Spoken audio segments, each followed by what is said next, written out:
Assalamualaikum warahmatullahi wabarakatuh.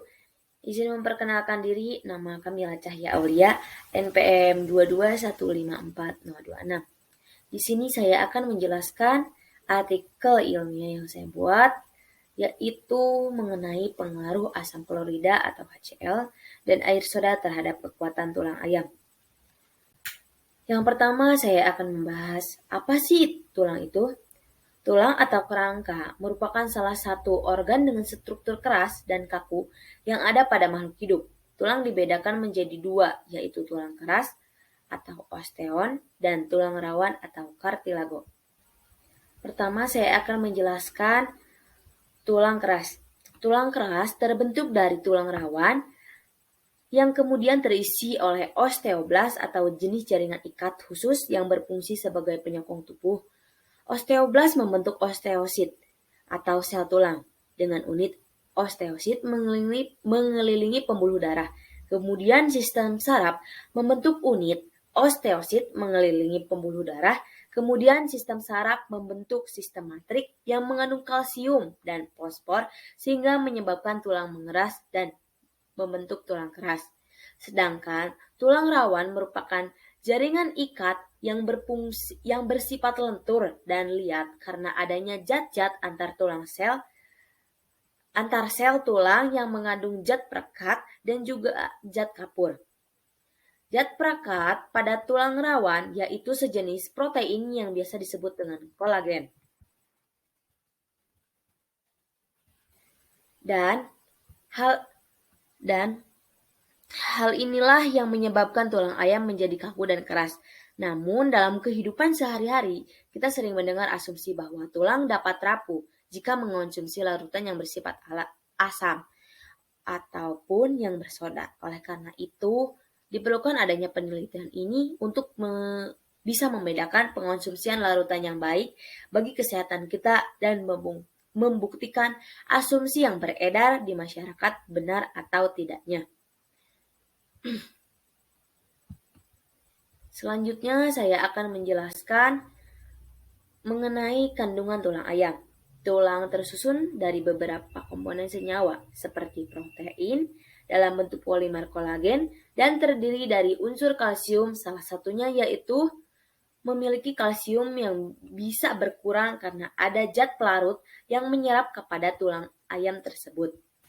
Maka pada saat kondisi tertentu, tulang akan menjadi lentur dan lunak karena tercampur dengan komponen Ca atau tulang tersebut yang memiliki kalsium tercampur oleh kedua larutan tersebut dengan secara terpisah.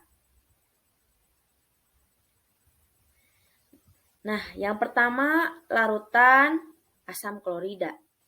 Senyawa ini bukan hanya ada di dalam tubuh kita saja, tetapi ada juga larutan yang memiliki komponen asam klorida atau HCl, yang mana larutan ini berbahaya jika terkena langsung pada diri kita, apalagi terhadap kulit maupun tulang kita.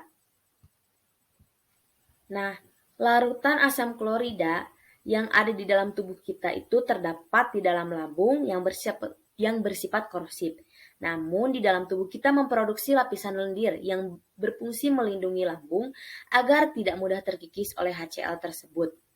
Maka dari itu, kita harus berhati-hati terhadap asam klorida karena termasuk asam kuat yang menyebabkan korosif pada tulang. Baik itu larutan asam klorida buatan maupun asam klorida yang alami yang ada pada di dalam tubuh kita. Nah, larutan yang kedua yang akan diujikan dalam percobaan ini yaitu air soda. Atau yang saya gunakan yaitu Sprite, air soda Sprite. Nah, air soda juga menyebabkan pada tulang, baik itu tulang manusia ataupun tulang hewan. Terjadinya korosif yang disebabkan oleh air soda memang membutuhkan waktu yang lama. Dan itu pun jika terlalu sering mengkonsumsi air yang bersoda.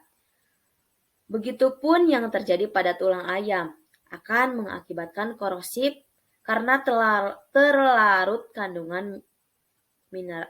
Karena terlarutnya kandungan mineral di dalam tulang ayam. Nah, pengaruh asam klorida dan air soda, memang kedua larutan ini memang berbeda, tetapi sama-sama menyebabkan korosif pada tulang. Praktikum penelitian terhadap kekuatan tulang ayam. Alat dan bahan yang digunakan yaitu tulang paha ayam, 1 botol larutan asam cuka, 1 botol larutan air soda, 2 buah gelas plastik bening sebagai pengganti gelas beker, dan alat tulis. Cara kerjanya yaitu tulang ayam dibersihkan dari sisa-sisa daging. Yang kedua yaitu tulang ayam tersebut dicuci dengan air. Yang ketiga, setelah itu keringkan tulang selama 1 jam. Lalu, setelah kering, masukkan kedua tulang ke dalam gelas yang berbeda. Lalu masukkan larutan air soda dan asam klorida ke dalam gelas yang berbeda yang sudah ada tulangnya. Lalu diamkan selama beberapa jam yang berbeda. Maka amatilah perubahan-perubahan yang terjadi. Setelah itu tulis perubahan yang berbeda setiap jamnya.